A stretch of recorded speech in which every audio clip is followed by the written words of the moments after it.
ഗലാത്യ 6-ാം അധ്യായം. പരസ്പരം സഹായിക്കുക. സഹോദരരെ, ഒരുവൻ എന്തെങ്കിലും തെറ്റിലകപ്പെട്ടാൽ ആത്മീയരായ നിങ്ങൾ സൗമ്യതയോടെ അവനെ വീണ്ടെടുക്കുവിൻ. നിങ്ങളും പ്രലോഭിതരാകാതിരിക്കാൻ ശ്രദ്ധിച്ചുകൊള്ളുവിൻ. പരസ്പരം ഭാരങ്ങൾ വഹിച്ചുകൊണ്ട് ക്രിസ്തുവിൻ്റെ നിയമം പൂർത്തിയാക്കുവിൻ. ഒരുവൻ ഞാൻ ഒന്നുമല്ലാതിരിക്കെ എന്തോ ആണെന്ന് ഭാവിക്കുന്നെങ്കിൽ അവൻ തന്നെ വഞ്ചിക്കുന്നു.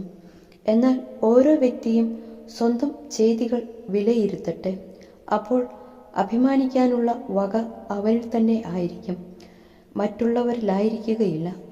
എന്തെന്നാൽ ഓരോരുത്തരും സ്വന്തം ഭാരം വഹിച്ചേ മതിയാവും. വചനം പഠിക്കുന്നവൻ തനിക്കുള്ള എല്ലാ നല്ല വസ്തുക്കളുടെയും പങ്ക് തൻ്റെ അധ്യാപകന് നൽകണം. നിങ്ങൾക്ക് വ്യാമോഹം വേണ്ട. ദൈവത്തെ കബളിപ്പിക്കാനാവില്ല. മനുഷ്യൻ വിതയ്ക്കുന്നത് തന്നെ കൊയ്യും. എന്തെന്നാൽ സ്വന്തം ജഡത്തിനായി വിതയ്ക്കുന്നവൻ ജഡത്തിൽ നിന്ന് നാശം കൊയ്തെടുക്കും. ആത്മാവിനായി വിതയ്ക്കുന്നവനാകട്ടെ ആത്മാവിൽ നിന്ന് നിത്യജീവൻ കൊയ്തെടുക്കും. നന്മ ചെയ്യുന്നതിൽ നമുക്ക് മടുപ്പ് തോന്നാതിരിക്കട്ടെ. എന്തെന്നാൽ നമുക്ക് മടുപ്പ് തോന്നാതിരുന്നാൽ യഥാകാലം വിളവെടുക്കാം. ആകയാൽ നമുക്ക് അവസരം ലഭിച്ചിരിക്കുന്നതുകൊണ്ട് സകല മനുഷ്യർക്കും, പ്രത്യേകിച്ച് വിശ്വാസത്താൽ ഒരേ കുടുംബത്തിൽ അംഗങ്ങളായവർക്ക് നന്മ ചെയ്യാം. അന്തിമ നിർദ്ദേശങ്ങൾ. എൻ്റെ സ്വന്തം കൈപ്പടയിൽ എത്ര വലിയ അക്ഷരങ്ങളാണ് ഞാൻ എഴുതിയിരിക്കുന്നതെന്ന് നോക്കൂ. ശാരീരികമായ ബാഹ്യകാര്യങ്ങളിൽ കൂടുതൽ ശ്രദ്ധിക്കുന്നവരാണ് പരിച്ഛേദന കർമ്മത്തിന് നിങ്ങളെ നിർബന്ധിക്കുന്നത്.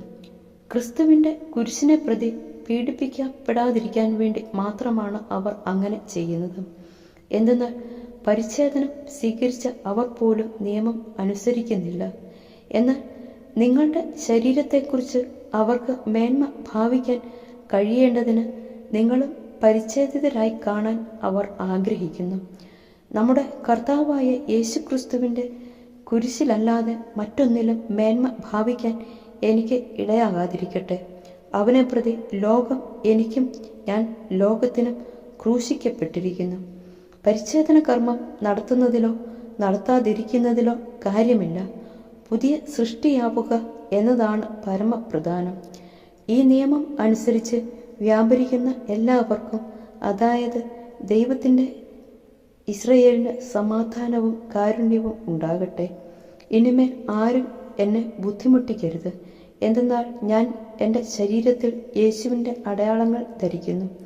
സഹോദരരെ, നമ്മുടെ കർത്താവായ യേശു ക്രിസ്തുവിൻ്റെ കൃപ നിങ്ങളുടെ ആത്മാവിനോടുകൂടെ ഉണ്ടായിരിക്കട്ടെ.